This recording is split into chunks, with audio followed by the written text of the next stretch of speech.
중앙성결교회 한기채 목사입니다. 지난 시간에 영적 남용, 공의 사유화에 대해서 말씀드렸는데 오늘은 신앙생활의 사사화에 대해서 말씀을 드리겠습니다.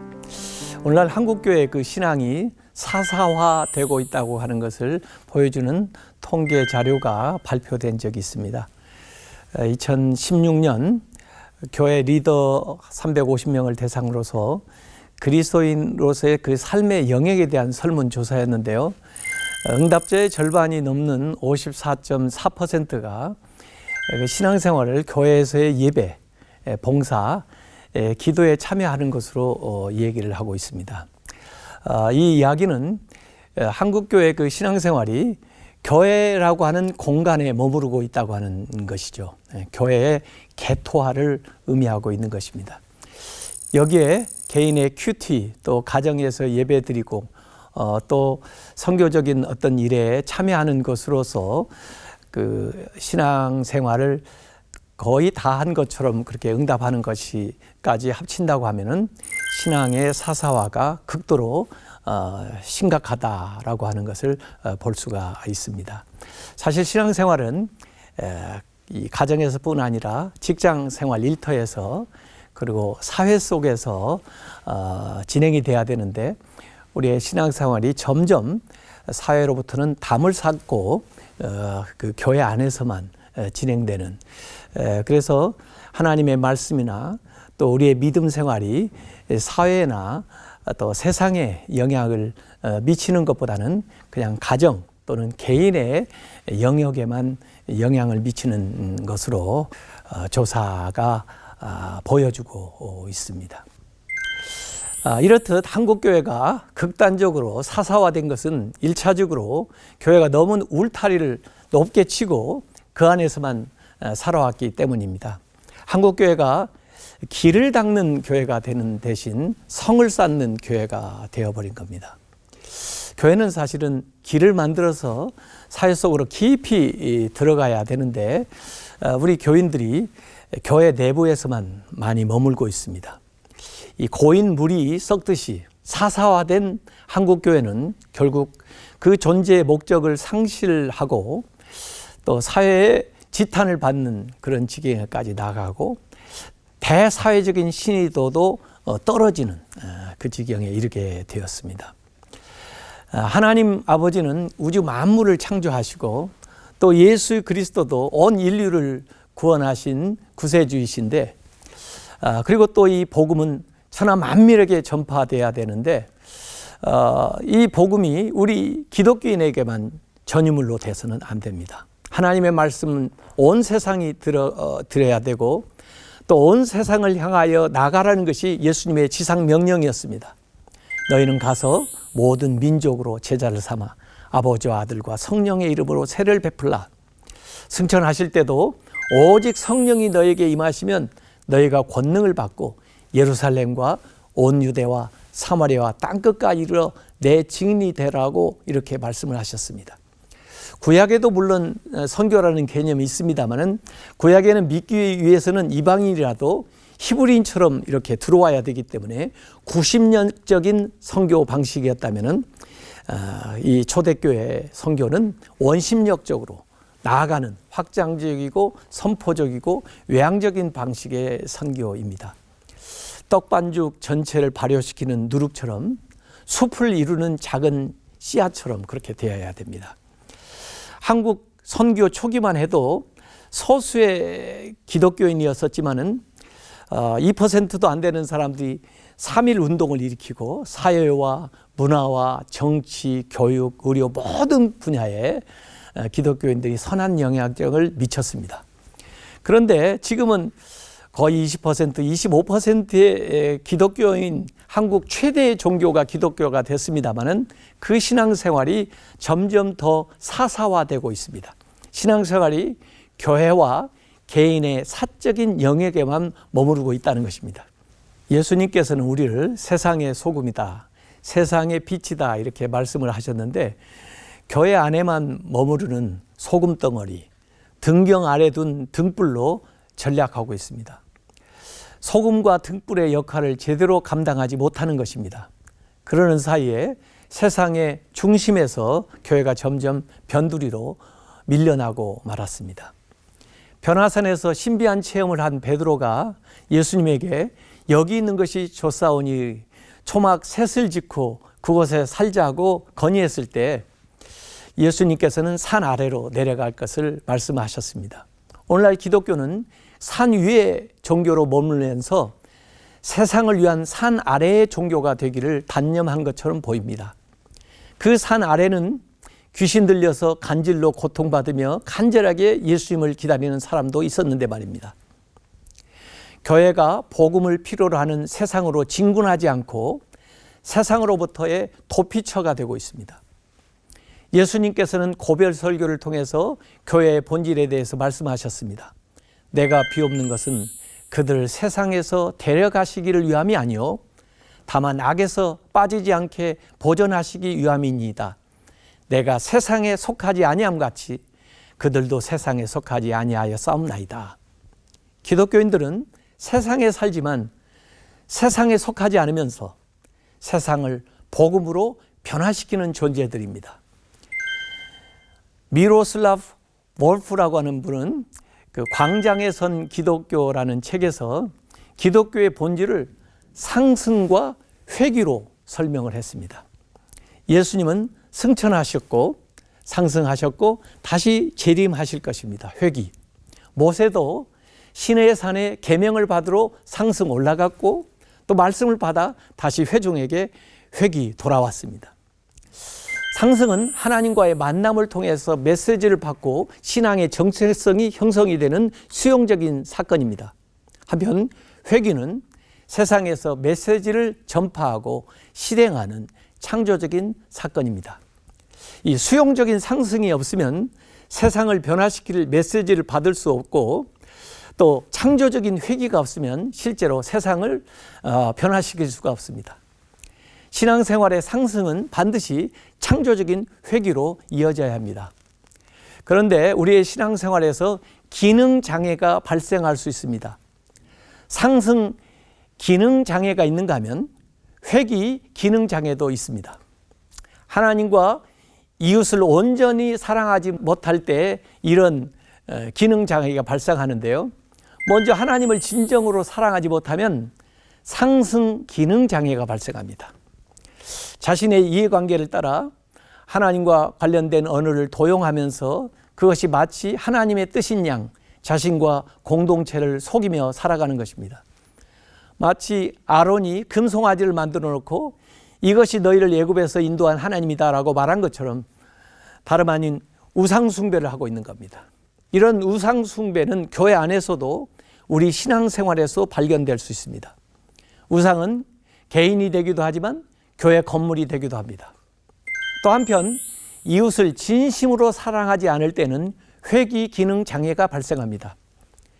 신앙생활을 종교의 영역 또는 교회에서의 생활에만 국한시켜서 나태하게 안주하고 나아가 자기 신앙을 전체주의로 이웃에게 강요하고 폭력적으로 표현하는 것입니다.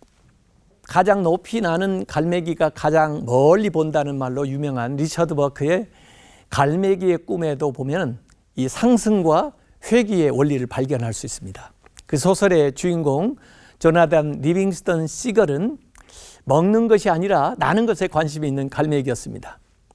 이를 이상하게 여긴 동료들로부터 따돌림을 받고 급기야 무리해서 추방을 당했지만은 이 조나단은 계속해서 비행 연습을 해서 천국이라고 생각되는 보다 높은 곳에 도달합니다. 그리고 자신이 터득한 그 진리를 다른 갈매기들에게 나누어주기 위해서 자신을 추방을 했던 갈매기들에게 돌아옵니다. 진리를 발견하기 위해서 상승한 후에는 다른 갈매기들에게 그 얻은 진리를 나누어주기 위해서 회개하는 것입니다.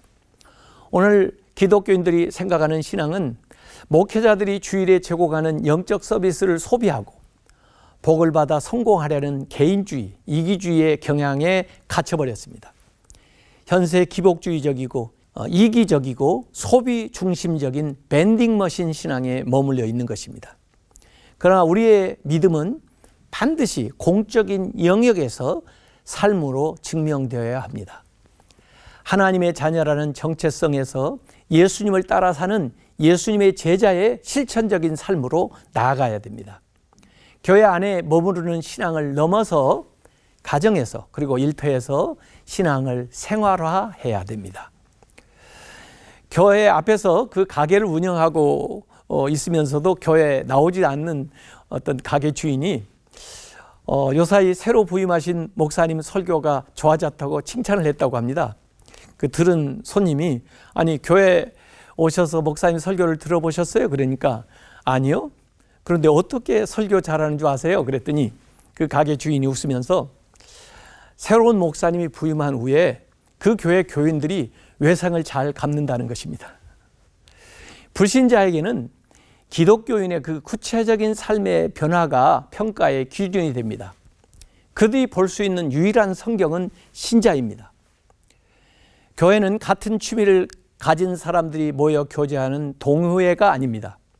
교회가 점점 개토화되어서 우리만의 세계, 우리만의 언어, 우리만의 교제, 우리만의 예배를 구축하고 참된 생명수를 찾는 외부인들에게 들어올 수 없는 견관벽을 만들어가고 있습니다.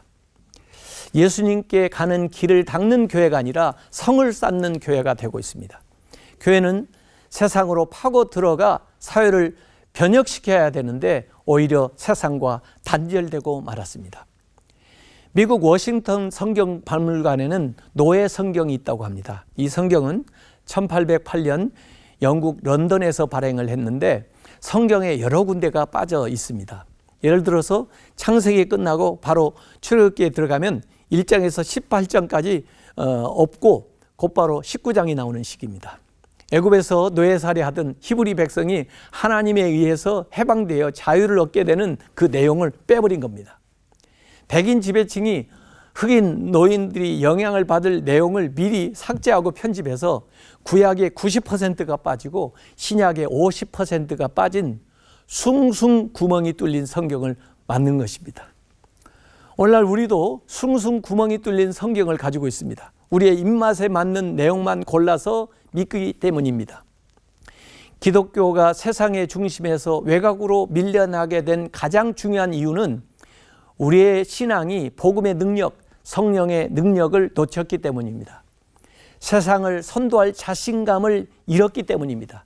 우리 스스로 메뚜기로 인식하고 세상을 거인으로 보기 시작한 것입니다.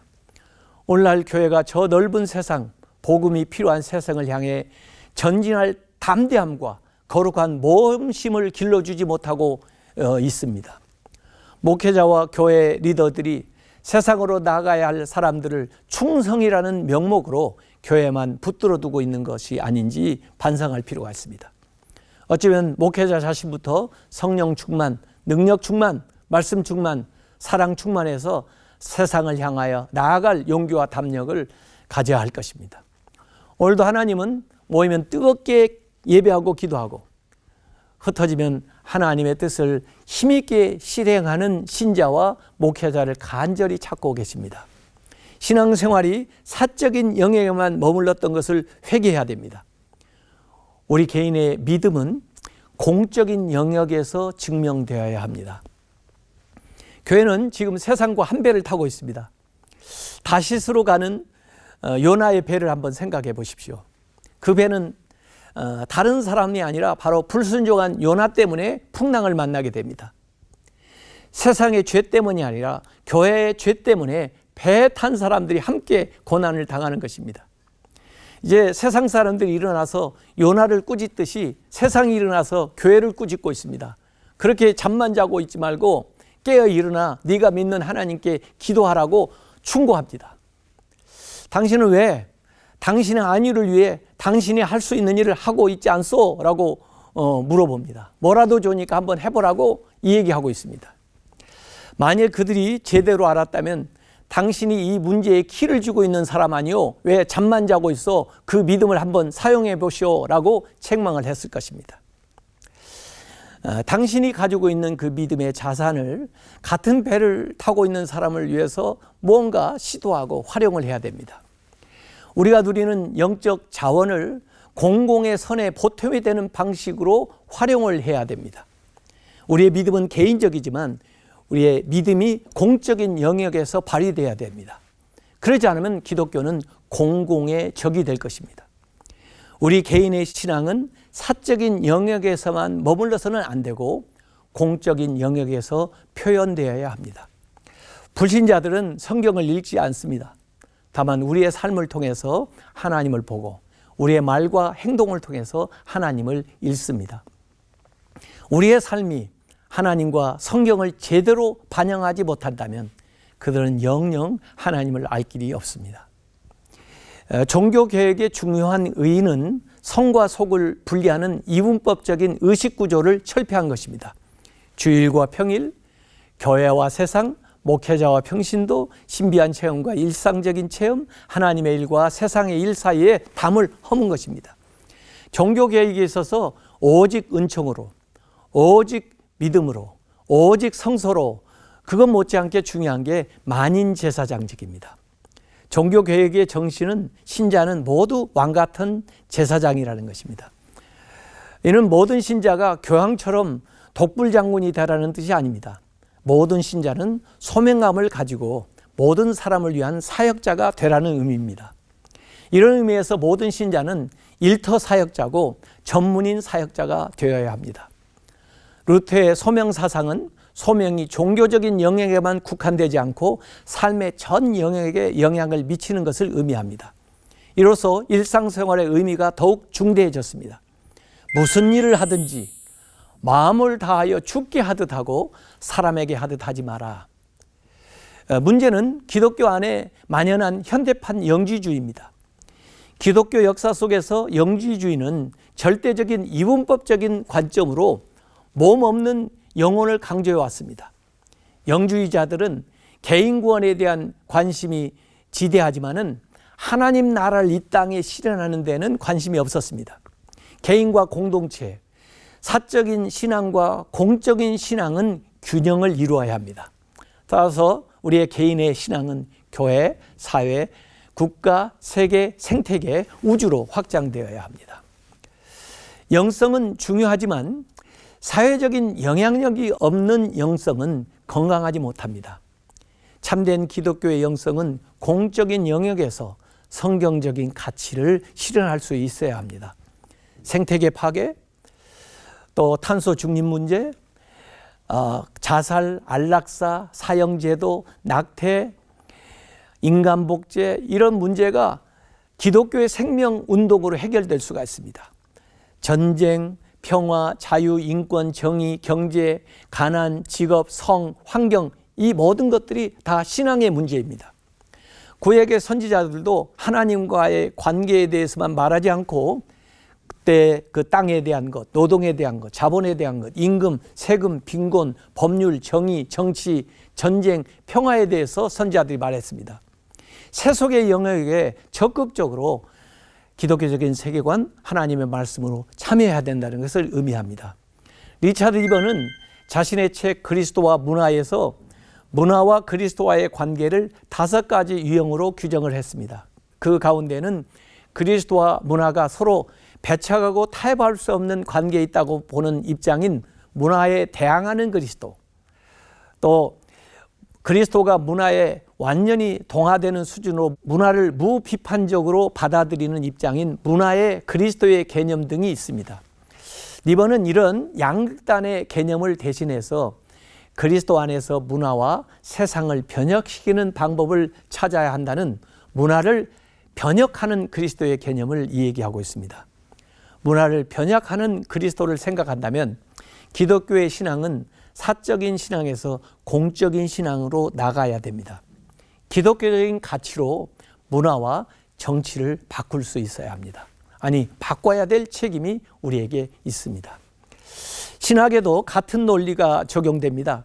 자유주의 신학의 문제점은 하나님을 공적으로만 다룰 뿐 개인적인 체험에서 다루지 않는다는 문제가 있습니다. 반면에 근본주의 신학의 문제는 하나님을 사적인 영역에만 가두어 놓는 문제가 있습니다.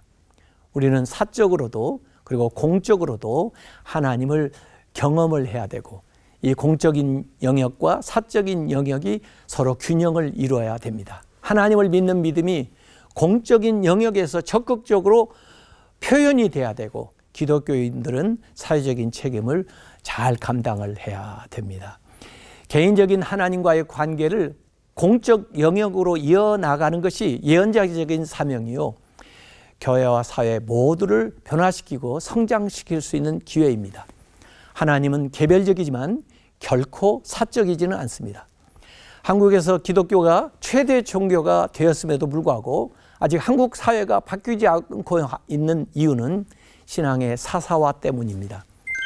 종교사회학자인 로버트 우드나우는 종교의 쇠퇴의 과정을 상업화, 사사화, 의식화, 고립화로 봤습니다. 한국교회는 이런 쇠퇴의 과정을 지금 밟아가고 있다고 볼 수가 있습니다. 마태복음 5장 16절에 나와 있는 말씀입니다. 예수님은 산상수훈에서 제자들의 본질에 대해서 가르쳐 주셨습니다. 너희 즉 제자들은 세상과 구별된 존재로서 세상에서 사명을 가지고 있다고 하셨습니다. 제자들이 사회적인 책임을 가지고 있는데 그것은 세상의 소금이 먼저 되고 그 다음에 세상의 빛이 되라고 말씀을 하셨습니다. 세상은 부패하기 쉽고 어두워지기 쉽습니다. 세상에 대한 기독교인들의 사명은 선한 영향력을 미쳐서 세상을 변화시키는 것입니다. 세상을 변화시키기 위해서는 먼저 자신이 소금이 되고 나중에 빛이 되어야 됩니다. 소금은 성결한 삶이고 빛은 선행을 의미합니다. 안에서 밖으로 나가는 것입니다. 소금에서 빛으로, 존재에서 행위로 영향력을 확산시켜야 합니다. 무엇을 하기 전에 우리가 먼저 되어야 되는데 그것은 소금, 보이지 않는 영향력, 또 나아가서 빛, 보이는 영향력으로 확산되어 나가야 된다는 것입니다. 이처럼 기독교인이 된다는 것은 세상에서 가장 소중한 존재가 되는 것입니다. 예수님은 오늘도 우리에게 말씀하십니다. 소금통에서 나오라, 빛을 비추라.